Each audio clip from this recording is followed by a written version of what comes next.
Okay, we are back, and this week we're gonna jump into our song Petals. It's the last song on the album, and yeah, let's just jump straight into it. This is kind of how it sounds. Drop the echoes, I know you're feeling how I'm feeling. Scared to death at the roads we grow and turn into petals. We go and turn into petals.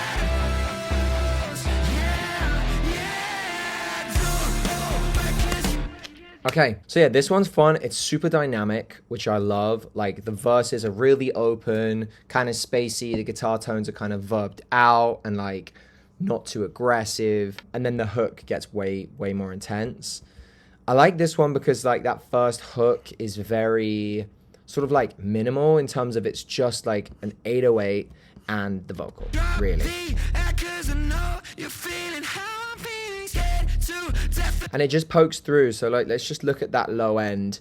One of the cool things is like, how do you get an 808 to have that effect of like, oh, it's an 808, it's kind of edgy sounding, but like it needs to pop through a smaller system. You need to hear it in like an earbud or, you know, a small speaker out of a phone, so it has that effect where it's not just all the low end is lost. So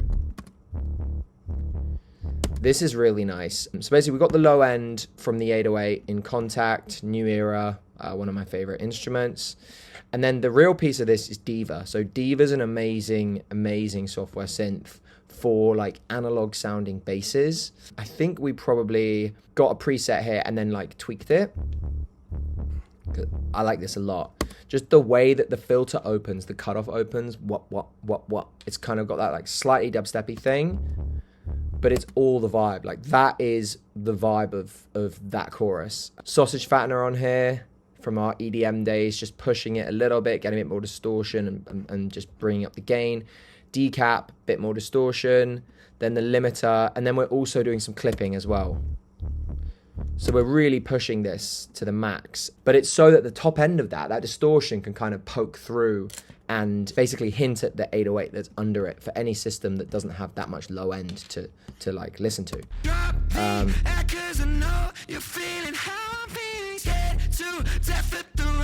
The crazy thing about this is we changed the tempo. We made it faster. I can't remember what it was. I think it was like 116 or something like that. And we pushed it to 120 or like 118. We pushed it to 120 because Luke and I were like, we need it faster. Like it feels better faster.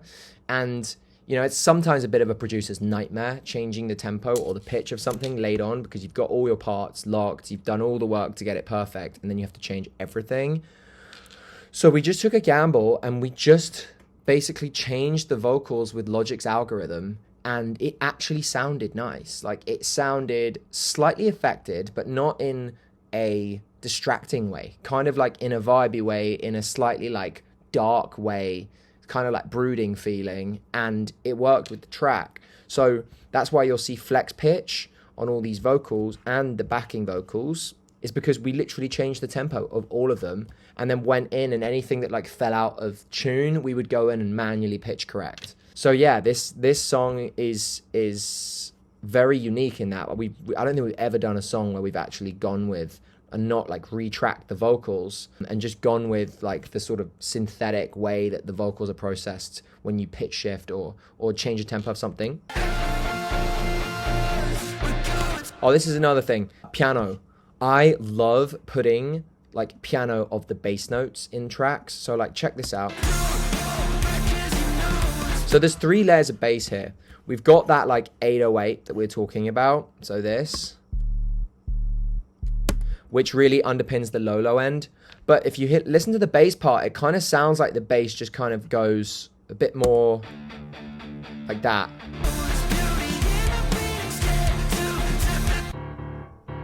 Right? So we've got a blend of all these different parts. This piano kind of goes more in line with the 808. So you get that kind of stab feel.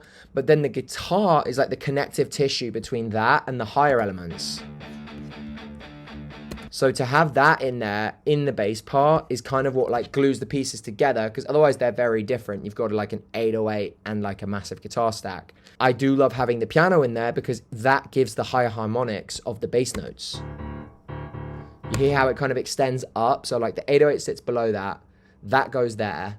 And then that like chugged guitar, kind of similar frequency to the piano, slightly above it. And then that joins to the guitar stack that's slightly above that. So the bass part's like unconventional, 2 of them do the same thing, and then that guitar chug does something different.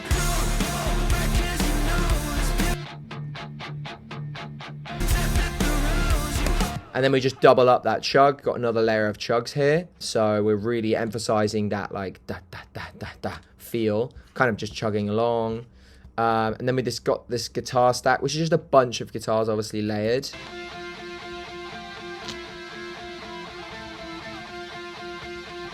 So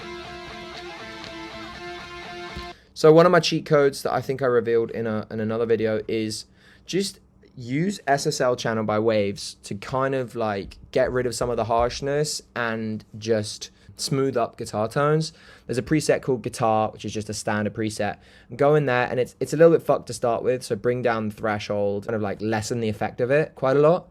But the actual frequencies it chooses in terms of the EQ is actually pretty solid.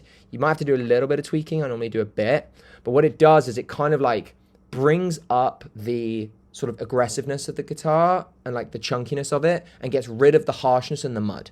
So to me, it just gets more sort of presence and like solidity in the guitar. So I often will just like find the pocket that sounds good with the guitar and tweak that, and then move that SSL channel on a bunch of different tracks, especially guitar tracks. And it just works to like create the overall guitar blend really, really nicely. And then we got kickstart, just like basically making the side chain so that the guitar gets out of the way of the kick, and the kick and the snare when it's playing. Let's just check the vocal processing on this then. So you can hear like the slight artifacts in it, right? Like you can hear there's like some crackliness in it. That's because of the algorithm. That's because we changed the tempo. Like we tried recutting some new vocals, but like the vibe was gone. So what are you supposed to do? Obviously you have to go with the emotion. So, and it sounded way better, so we just went with it. And like every audio file will be like, no, you can't do that. You know, it sounds like crap. You know, the vocals got pops in it, blah, blah, blah. But at the end of the day, in the actual record, it does the job, and that's all that matters. It doesn't matter if you solo a vocal and it doesn't sound right. If it sounds good overall and in the track and the emotion's there and it connects with people, doesn't matter. Fuck what they're going to say. Anyway, so we're just kind of like taking a bit out at 230, taking a bit out at 500 and 850. These are all sort of like potential kind of slightly muddy spots. So we've taken that out of the vocal, doing some pretty heavy de-essing. Lots of compression, we're talking like 12 dBs of gain reduction there. I've got my classic preset presence and control from Pro MB, bringing the vocal forward. Again, taking some more mud out. We got the tape saturation here. With this one, it kind of works to like blend all the artifacts together a little bit. It just makes it sound more like an aggressive performance on a microphone versus the shifting we've done of the tempo. But it sounds good in the grand scheme of things. A bit more soothed to get rid of, because it gets a bit harsh and a bit brittle. A bit more mud out. Then we've got a limiter here where it's just doing a little bit, just a tiny bit of cushioning there. And then crucial on every lead vocal. I always like the 1176 UAD version because it just kind of like rounds out the performance nicely. You can push it harder if you want to. It's really, really transparent in my eyes. Like I like the sound of this being pushed really hard. Like even if it's reducing a lot, I still think it sounds good. And the only issue you've got if you're really hitting it hard is just like it can get a bit harsh with the sibilants, like they can poke through because it doesn't quite catch some of them. So just use soothe again. And this is the key, right? Use soothe to get the sibilants down, but then use an EQ with a really smooth top end to put that brightness, because you don't want to get rid of all the S's and everything all the time because it's a lot of your clarity. But you also don't want it to be harsh. So you de-ess, you use soothe, you use all these like frequency analytic tools to find the problem area and get rid of it. But then you come to a plugin like this, and you can use, there's tons of other ones. There's like Air is an amazing plugin. I think it's free as well. But essentially just at 40K, which is like sometimes like unhearable to the human ear unless you push it really hard. I just put that brightness back in, and in a really smooth way, because this EQ sounds fucking amazing. So basically that's what we've done with this vocal. Someone told me the shortcut to get rid of all these windows, but I can't remember now. That's pretty much it. Let's just jump into another piece of this track. But I mean, that's pretty much the stack, guys.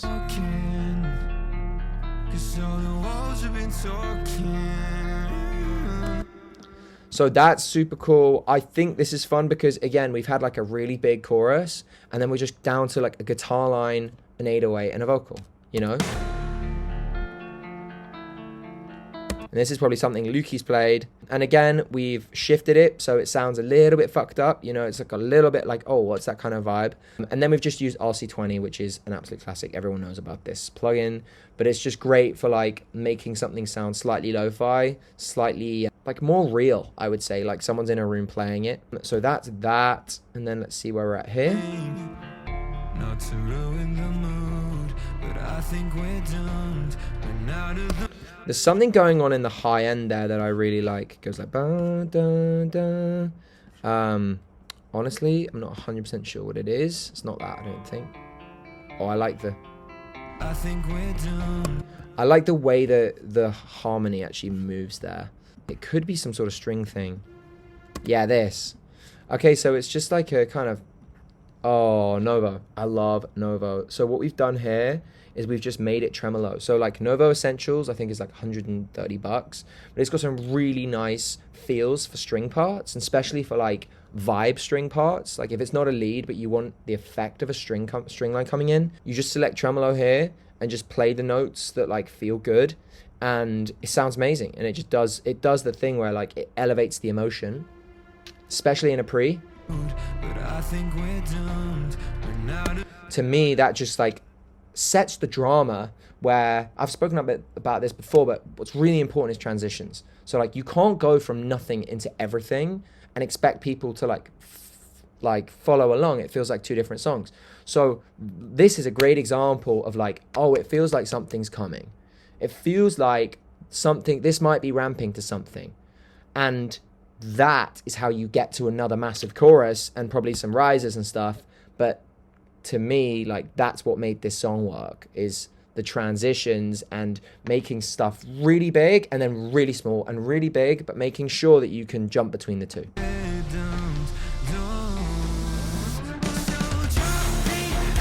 And then da da da da da da. We actually added that later on because we just needed more glue. Like we needed more of a way to jump from nothing into something.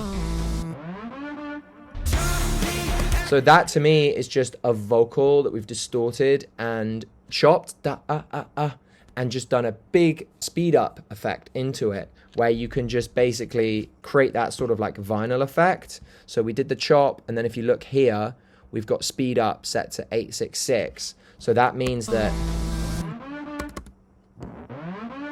without it, right, that's the chop. And then let me put it back. Everything there, and then we get back into our big chorus, and that is pretty much it.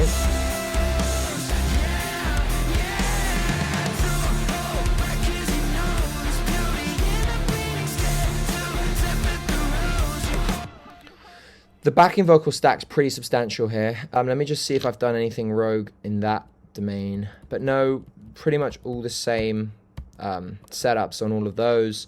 The main piece with the vocal stack is like get out of the way of the lead vocal. So just make sure that your backing vocal stack has certain pieces carved out. You don't want it really bright, really. You don't want a ton of like bottom end. You want that lead vocal to sit in the place where it's really dramatic. You want that lead vocal to be present at like 2-3K and present at like, you know, sometimes like 200-300. That kind of like emotion of a vocal can sometimes be quite low, especially in verses, like where you have the space to let it go down there. In chorus, sometimes you do a different process and you take off the low end because you've got a massive bass there, or like a massive mid part or a massive guitar chug, and you don't want them to clash. But like for the stack, it's important to carve out the places where your vocal is going to be. And then let's just jump into the drums maybe, just to show you guys what we did there.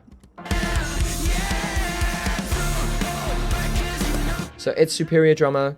It's the kit we made for ourselves, VA kit, VA Rock A. We literally downloaded a bunch of packs and went through a bunch of kick drums, a bunch of snares, a bunch of toms, a bunch of cymbals, and just found a blend we loved and saved it, and we used that pretty much every time. Sometimes we change it if like something's too aggressive, but yeah. And then we just jump into the groove, and it has they have a bunch of amazing like loops that you can throw in and kind of like get the vibe close, kind of play it out on a pad or something, or play it, or find a guitar, honestly, find a drum loop in Splice that's close, listen to how it's being played, and then match that. There's also a thing where I think you literally can take the actual groove from one of the loops. We don't do that, but that would be a sick way to do it too. Actually, I'm going to look into that before our next tutorial. But yeah, that's pretty much it, guys. Didn't want to go too deep into this one. Kind of just wanted to get you guys looking at like the overall feel of it and kind of see the different pieces, because it's quite a unique track in like,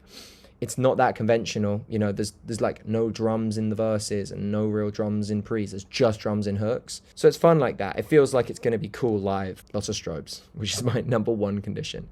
And then just on the mix bus, just very simple. We always love a gain plugin on there just to be able to independently change things if it's getting too hot. Then we got a compressor, and we just have our overall sort of final touch for everything is everything under 80 hertz needs to be mono, stereo width 120%, which just makes things a tiny bit wider.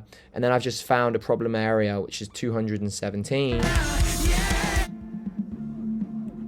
So we just took a dB out, and then we just on the bottom 1 dB, on the top 1 dB, that's at 12K at 100 hertz.